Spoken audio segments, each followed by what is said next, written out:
çdo gjë, çdo rrugtim ka dy anë, ka të mirën, por ka dhe jo të mirën.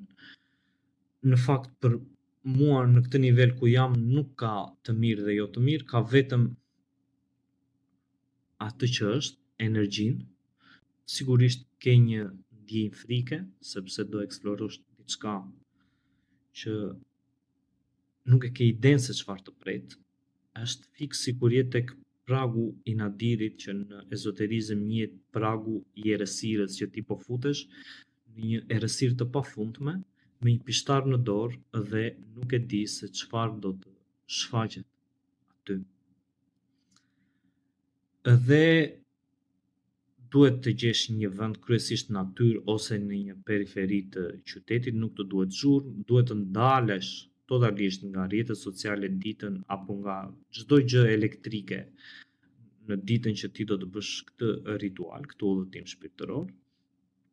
Ka shumë teknika, dy janë më kryesore, një është me meditim dhe një është tjetër me frymëmarrje, ku ne i kemi bërë të dyja në këtë rast.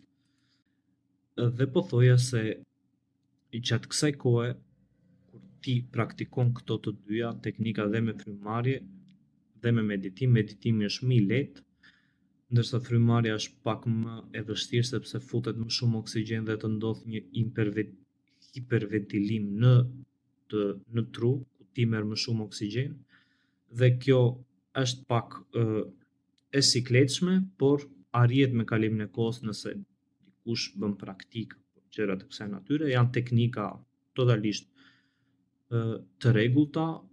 Frymëmarrja është kudo, punon edhe në çdo vend që të shkosh, edhe kur ke probleme, dhe njerëzit që kanë ankth thonë bëj frymëmarrje, pra nuk është asgjë e keqe. Por janë teknika të avancuara të cilat bëhen dhe me praktikë.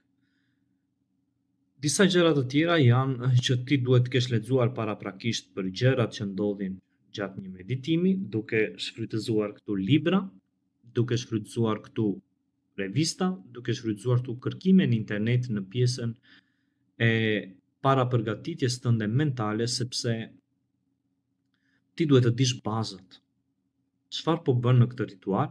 Kush është qëllimi jot i qartë? Sepse unë kisha një qëllim të eksploroja për shembull çfarë ka përtej perdes që unë shoh çdo ditë. Ky ishte i vetmi qëllim që unë u fut atje. Miku im, për shembull, kishte të zgjeronte vetdijen, pra duhet të jesh shumë i pastër dhe i qartë me gjërat që ti po kërkon në anën tjetër të errësirës. Kjo është ajo gjëja që ti përfiton brenda vetes tënde kur kjo të ndodh dhe ti merr një perspektivë të saj. Egoja në thelbin e saj nuk është gjë tjetër veç se një pikpamje. Është ajo që lidhet me, le ta quajmë, me unin ton. Është ndjenjë e të qenurit unë. Dhe kjo ndjenja e të qenurit unë pasurohet nga fillimi, nga familja, nga shkollimi, nga detyrat, nga ndjenjat, nga çdo gjë. Dhe ti thua, ky jam unë, kjo është historia ime. Kështu unë mendoj, kështu unë ndjej. Dhe ti nuk e di këtë. Ti nuk e di atë. Unë kam bërë shkollë për psikiatër, unë kam bërë shkollë për psikologi. Si del dhe ti më flet mua për këtë gjë? Pse ndodh kjo? Sepse egoja është mjegulla që nuk të le të shohësh të gjithë pamjen. Por nuk është armik, sepse ka qëllime të tjera. Ajo ka qëllim që ty të të mbroj, të të mbaj, të të thotë që ky është trupi jot, të të veçoj nga të tjerë ndonjëherë, të të futet edhe në garë. Është një vegël e cila nuk është as e mirë as e keqe. Nëse do të më pyesnit nëse ego është e keqe, do të thoja jo. Nëse është e mirë, do të thoja jo. Ajo thjesht është një vegël e cila i shërben koshiencës tonë. Dhe kjo egoja neve na bën të ngurtë, sepse ne është njësoj si ta shohësh jetën e tjetrit nga vrima e çelësit të shtëpisë tënde. Ose realitetin. Do shohësh vetëm një pjesë të vogël që ti e ke të vështirë ta perceptosh realitetin. Në fillim, ti ke frikë kur futesh në meditim.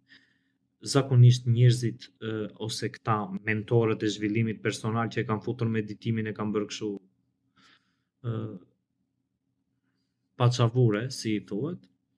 Këta këta bëjnë të nxjerrin në një vend me diell atje dhe thonë mbylli sytë dhe kaq. Jo, zakonisht meditimi i vërtet bëhet në errësirë totale, sepse aty ndodh një proces që u mbet dal gadal me kalimin e kohës, u mbet trupi lidhjen me unin tënd, me egon, dhe aty ndodh pjesa ku ti fillon të eksplorosh dimensionet të mendjes. Ne zakonisht përdorim vetëm 10% kapacitetit të trurit, pjesa tjetër jo se s'punon, që të thonë këta nuk punon idiotësira, punon, po punon në nën vetëdije për organet për gjërat. Kur të ndodh ky udhëtimi dhe zgjimi shpirtëror, le ta quajmë që është fraktal, është moment, nuk është gjatë gjithë kohës kjo gjëja, truri fillon të përdor të gjitha dhomat e tij ose skudat e tij, të gjithë rrjetat e tij, dhe fillon të lidh njëra me tjetrën në mënyrë të rakorduar, por me kompleksitet të kundërt të asaj që ne jemi mësuar të studiojmë. Po e bëj pak më të thjeshtë. Mendojeni trurin si një qytet, i cili çdo pjesë e trurit komunikon me mbretin, me le ta quajmë gjendrën pineale ose pineal gland.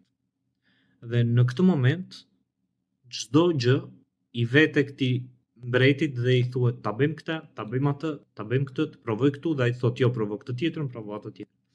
Tani çfarë ndodh kur ne futemi në këtë mekanizëm të introspeksionit shumë të thellë dhe fillojmë të